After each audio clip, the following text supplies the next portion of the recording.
too sympathetic to France. Bonaparte and Paoli are on totally different wavelengths. Paoli retains the idea that Corsica should be independent. By this time, Napoleon Bonaparte is perfectly comfortable with a Corsica that is part of revolutionary France. Bonaparte soon became the leader of a faction opposed to Paoli. Clan rivalry ran deep on the island, intensifying the political struggle between the two men. Paoli's partisans and Bonaparte's were soon at war. In the end, Paoli proved too strong. Bonaparte's home was sacked, and he was forced to flee to the mountains. The Corsican Assembly declared Bonaparte and his entire family traitors and enemies of the fatherland, condemned to perpetual execration and infamy. Bonaparte no longer had the right to live in Corsica. He had been given a death sentence by his own people. His idealism shaken, Bonaparte wrote his brother, "Among so many conflicting ideas, the honest man is confused and distressed. Since one must take sides, one might as well choose the side which is victorious. Considering the alternative, it is better to eat than be eaten." The defeat in Corsica, the break with his hero Paoli, had toughened him, made him shrewd, and turned him toward France. From the time when there is this breakup with Paoli's Corsica, he is French. He wants to be French. He is French.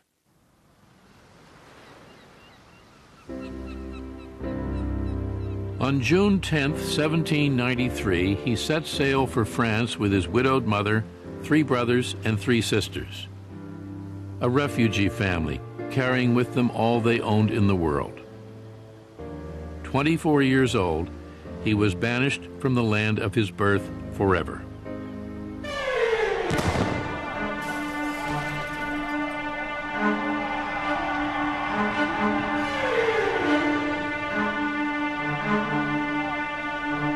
Bonaparte returned to France to find the French fighting among themselves.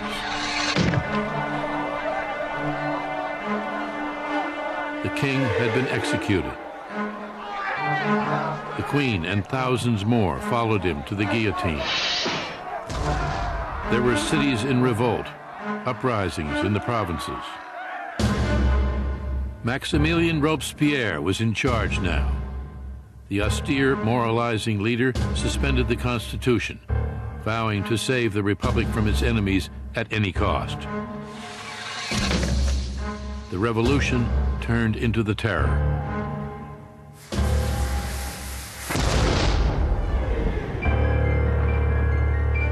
Torn by civil war, France was also at war with almost all of Europe.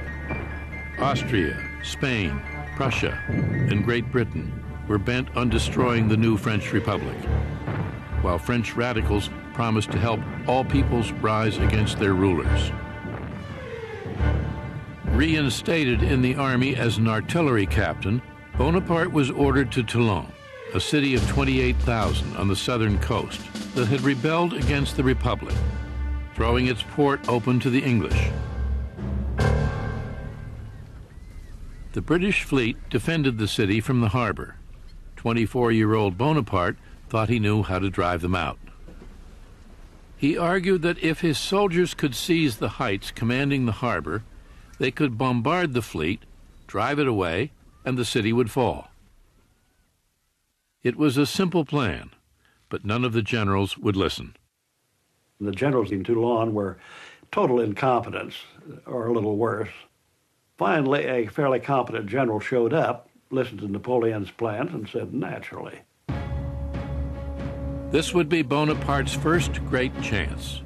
With aristocratic officers fleeing the country, there was suddenly a vacuum, an opportunity for rapid promotion for soldiers who could prove themselves under fire.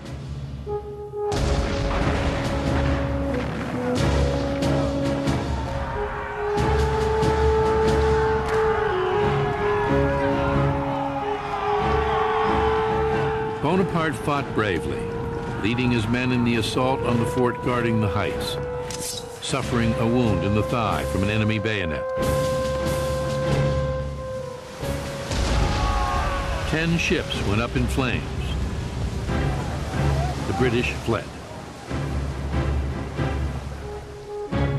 Toulon was recaptured and Bonaparte promoted.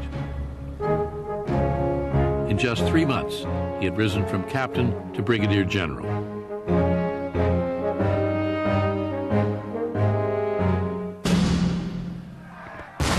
The Republic continued to fight for its life, still clashing with enemies beyond its borders, still in turmoil at home.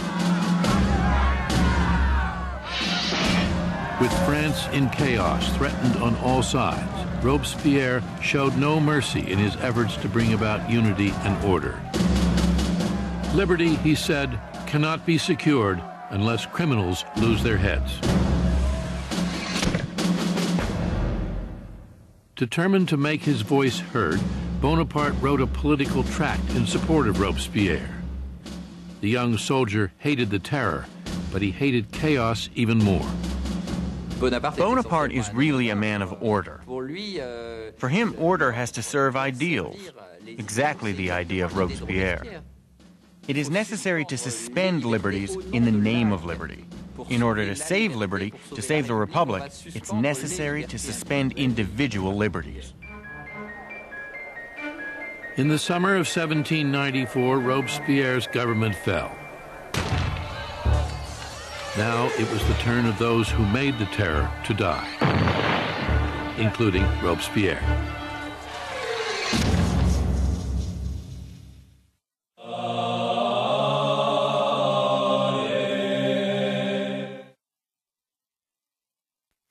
In the spring of 1795, Bonaparte headed for Paris. Now a brigadier general, he was determined to rise still higher.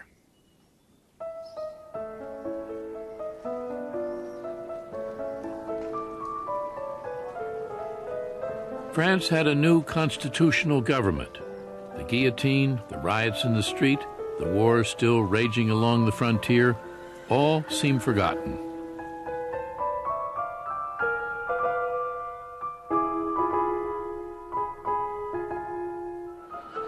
Bonaparte frequented the salons where the women who dominated Paris society held court.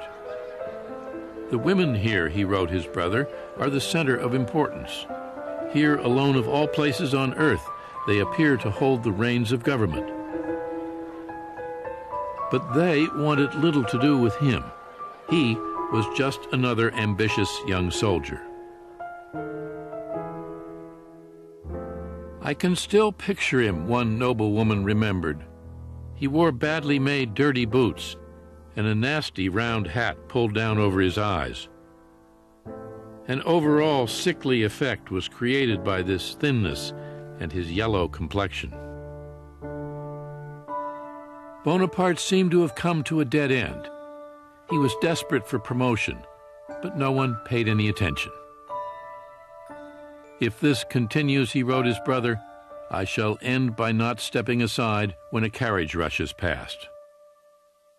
Then political turmoil once again gave him his chance. On October 5th, 1795, crowds of Parisians stormed through the streets alongside National Guardsmen bent on restoring the monarchy. The rebellion threatened to topple the Republic. The government called on Bonaparte to repel the attack. There wasn't much other choice, actually, when this rebellion broke. There aren't any competent generals in Paris. Here's young Bonaparte. He's a man of conviction. Put him in.